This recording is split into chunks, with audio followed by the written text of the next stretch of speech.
Assalamualaikum warahmatullahi wabarakatuh.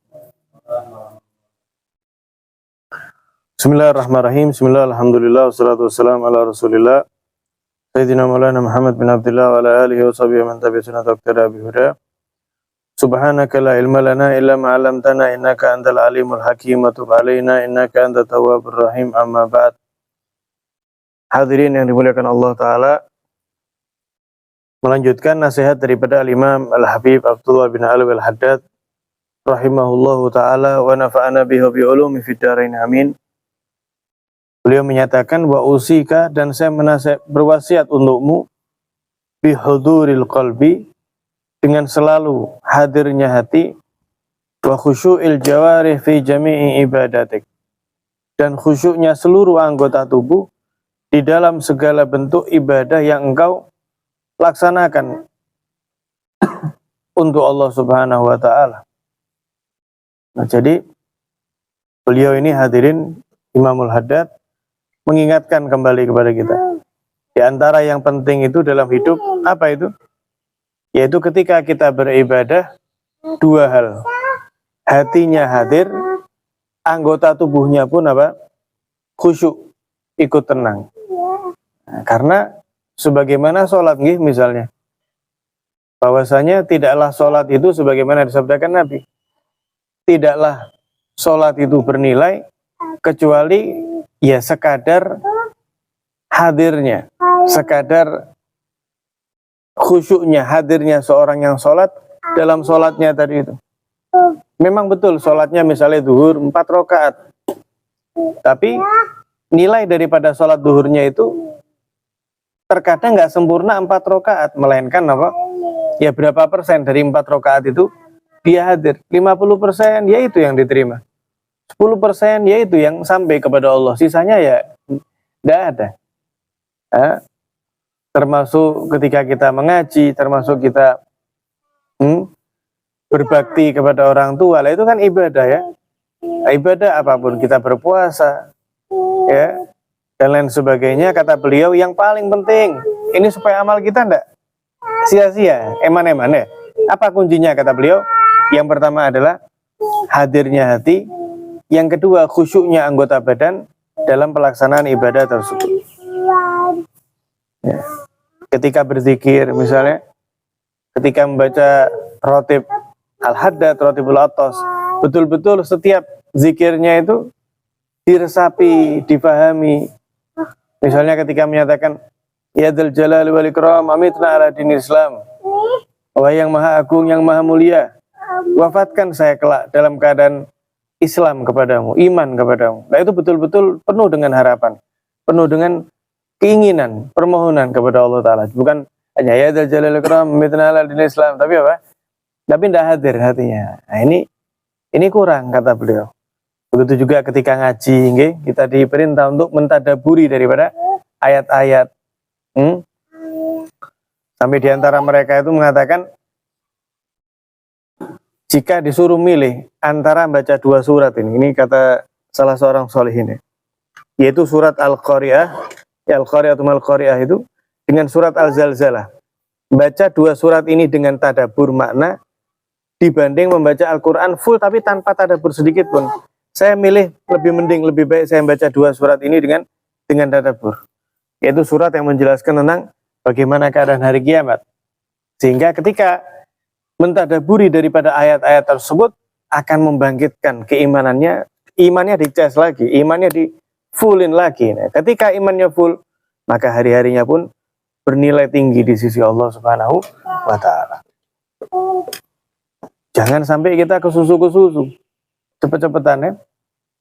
Habib Abdullah Haddad itu hadirin juga pernah mengatakan bahwasanya al-isra, yang maknanya ya al-isra fi dzikir itu yudhibu nurahu.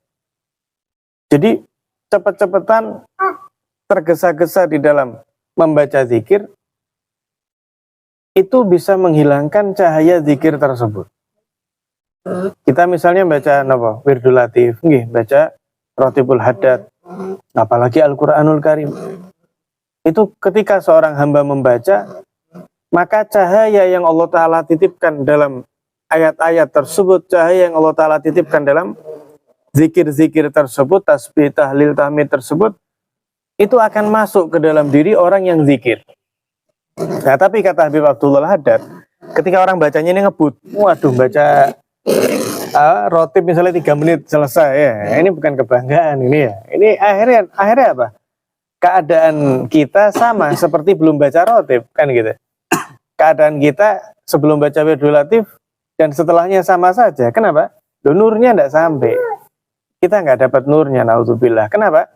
Karena tadi itu ada tergesa-gesa. Ini nasihat Imamul Haddad ini ya, bahwa kesusu di dalam baca wirid, kesusu dalam baca zikir itu menghilangkan daripada cahaya nur daripada zikir, daripada wirid tersebut. Kenapa ya Habib kok penting khusyuknya hati, ya, hadirnya hati, khusyuknya anggota badan? Fabidzalik tahsul lak simaruha. Karena hanya dengan hadirnya hati, hanya dengan khusyuknya anggota badan, kamu baru akan mendapatkan buahnya daripada ibadah tadi itu. Buahnya sholat, ya dengan khusyuknya dalam sholat. Ya. Buahnya ngaji, ya kita khusyuk di dalam ngaji. Buahnya bersedekah, kita khusyuk di dalam bersedekah. Dalam arti menata niat sebaik mungkin. Karena kalau enggak ada artinya. Ya. Khusyuknya apapun, khusyuknya dalam birrul walidain, ya, hanya didapatkan dengan fadilah birrul walidain, hanya didapatkan dalam khusyuk dalam birrul walidain, dan seterusnya. Begitu juga ibadah haji, ibadah umrah, ya, itu tidak bernilai sedikit pun di sisi Allah kecuali niat yang baik, ikhlas dan khusyuknya dalam hati, hadirnya dalam hati. Wa tafid alaik anwaruha, dan ketika kamu hadir hati, khusyuk anggota badan, tufid alaik anwaruha, baru akan tertuang kepadamu cahaya daripada ibadahmu tadi itu. Dan kita termasuk yang dapat terus ya. Wa bimuraqabatillah fi kulli hal. Nah, dan yang berikutnya dengan selalu merasa diperhatikan oleh Allah di dalam segala keadaan. Wal yash'ur qalbak ala dawam annahu alaika raqib wa minka qarib. Dan selalu rasakan dalam hatimu ya, bahwasanya apa? Dialah Allah yang selalu mengawasi dirimu dan selalu dekat bersamamu. Wa kulli nafsika wa'idhan mudzakirah, dan jadilah untuk dirimu tadi ini selalu apa? Menasehati. Kita ini punya apa? Musuh dalam selimut. Ada aduwik alladzi baina janbek. Musuhnya kamu nomor 1. Dikatakan. Apa itu? Yaitu yang ada di hadapanmu sendiri. Apa itu?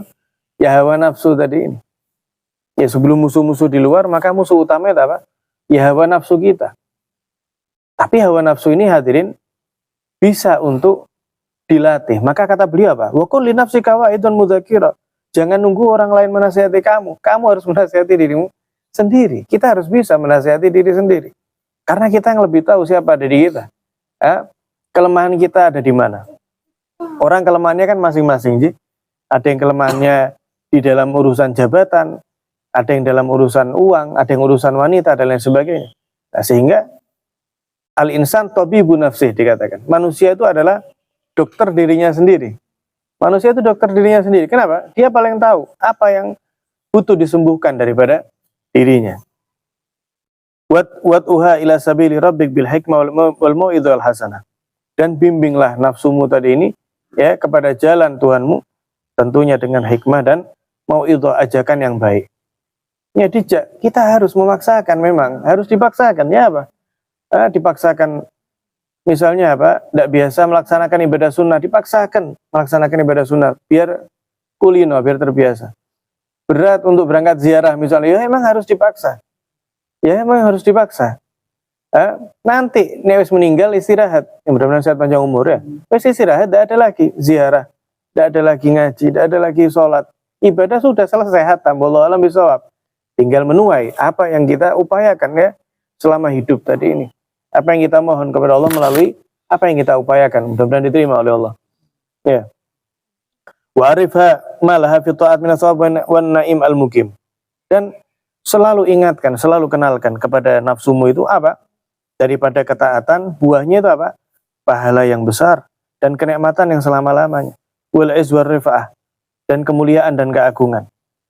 Wal mulkul azim, dan kepemilikan yang kelak diberikan oleh Allah Subhanahu wa ta'ala. Luar biasa sekali. Ketika seorang taat, maka akan diangkat derajatnya oleh Allah Ta'ala. Sebagaimana ketika orang bermaksiat dihinakan sama Allah Ta'ala. Hatta makhluk pun akan menghinakan dirinya. Orang-orang itu cenderung tidak suka, ya alasannya apa? Tidak tahu.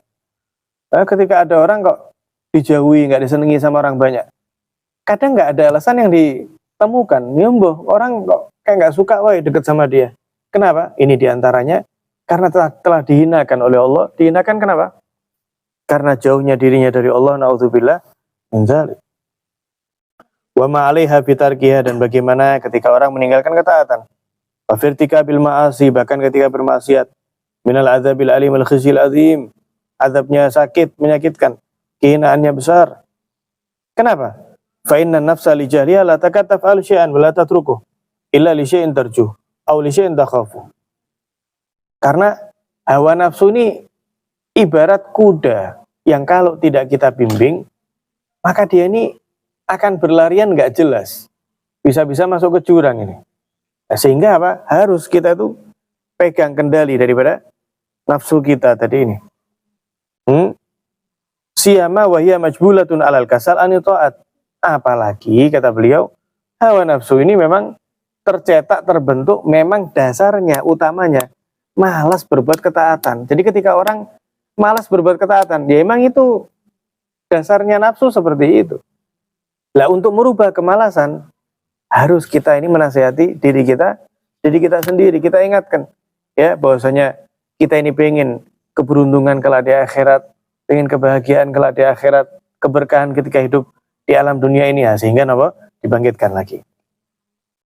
Wal mail ilal mukhalafat, nafsu ini pada dasarnya malas diajak taat, cenderung suka apa? Melanggar Allah Ta'ala. Maka dari itu, ya, beliau di sini Imamul Haddad menasihati kita untuk selalu hadir, ya, dalam hati dan khusyuk di dalam anggota badan, supaya meraih buah hasil daripada ibadah tersebut. Kemudian beliau juga menasihat, ba'usika, saya menasihat juga, berwasiat kepadamu, Allah taqta' sa'ah min sa'atik wala nafasan min anfasik illa fima ya'ud alaikan naf'uh.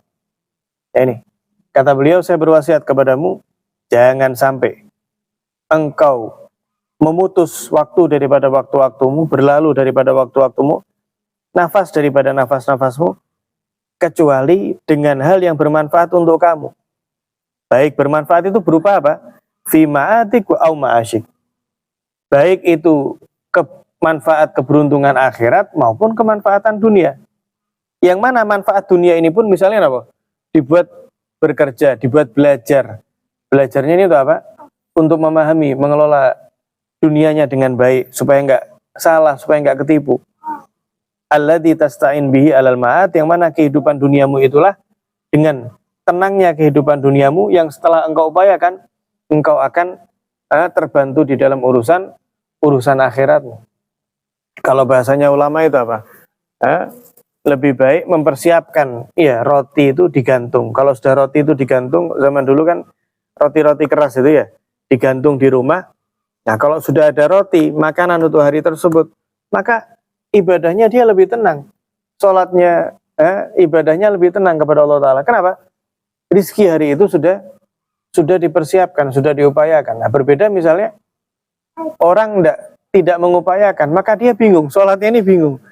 Aduh, makan apa ini nanti saya? Gimana nanti anak istri saya? Akhirnya ibadahnya apa? Ibadahnya tambah tidak karu-karuan, kurang khusyuk. Nah, tapi kata beliau nggak ada salahnya mengisi waktu tadi itu pokoknya dengan manfaat apapun. Misalnya ikut seminar tentang apa? Tentang pekerjaan misalnya, apapun itu. Nah, ini termasuk, kata beliau, ini termasuk mengisi apa? Manfaat pokoknya. Oh, tentang ini dan itu, bermanfaat untuk orang lain misalnya. Ala kulli hal, maksudnya beliau ini Imamul Haddad, jangan sampai waktu kita ini berlalu sia-sia. Karena sebagaimana kata Imam Ghazali, nafasun min anfasik jauharatun la qimatalah. Setiap nafas, setiap waktu yang berlalu dalam diri kita ini adalah ibarat permata yang nggak ternilai, tidak ada harganya, tidak bisa dibeli. Sering kita bahas, ya, orang kalau kehilangan uang, pasti bisa diupayakan. Orang kehilangan barang masih bisa dia beli lagi. Tapi orang ini setiap hari, setiap waktu kehilangan umur. Kita ini kan hakikatnya apa? Menghampiri kematian. Mudah-mudahan sehat panjang umur ya. Tapi kita ini kan terus kan, 1 hari, 2 hari, seminggu, sebulan, setahun, 2 tahun terus. Ini OTW nih perjalanannya. Sehingga tidak bisa kita minta balik. Sekaya-kayanya orang saat dunia, minta diundur 5 menit, 1 menit, 5 detik aja. Tidak ada yang bisa. Nah, sehingga kata beliau, sehingga detik-detik yang berlalu ini, setiap nafas yang terhembus daripada dirimu, jangan sampai berlalu kecuali apa? Dalam bentuk ketaatan kepada Allah Subhanahu wa Ta'ala. Kalau kita lihat nih, hadirin, para sholihin, para aulia, para ulama nih, bahkan ketika mereka duduk ya, seperti yang misalnya saya sendiri lihat, Al-Fakir lihat, ketika ziarah di Zambal, persis sebagaimana kita ini. Makanya kita ziarah Jumat pagi ini, kita niru tafaulan, sebagaimana yang ada di Zambal, makamnya para aulia. Itu kalau jalan, kan dulu masih ada zamannya Habib Ali Masyhur, kakaknya Habib Umar, beliau yang mimpin. Nah itu kalau jalan, ya nanti sambil nunggu Habib Ali, Habib Umar tuh enggak diem-diem tok itu saja. Mulutnya itu gerak terus. Ya zikir, baca. Jadi enggak ada waktu itu yang sedikit pun terlewat sia-sia baca. Kecuali nanti ketika memberi nasihat, atau misalnya ngobrol dengan orang lain ya, dengan hal yang baik, ngobrol dengan santrinya dan lain sebagainya. Nah, jadi betul-betul mereka ini kalau boleh dibilang pelit akan waktu, dalam artian positif, dalam artian apa? Tidak menggunakan waktunya untuk sia-sia, melainkan untuk Allah Subhanahu wa Ta'ala, sehingga pada akhirnya kelak di akhirat menjadi orang yang beruntung. Ya semoga kita diberi semangat oleh Allah Ta'ala. Ya paling penting itu apa? Yang pertama taufik, restu dari Allah, dan yang kedua diberi rezeki, semangat, himmah yang aliyah, himmah yang tinggi untuk bisa selalu hadir hati kita, khusyuk anggota badan kita dalam beribadah, dan bisa mengendalikan hawa nafsu kita. Amin ya rabbal alamin. Wassallallahu ala sayyidina Muhammadin wa ala alihi wasallam. Alhamdulillahirabbil alamin.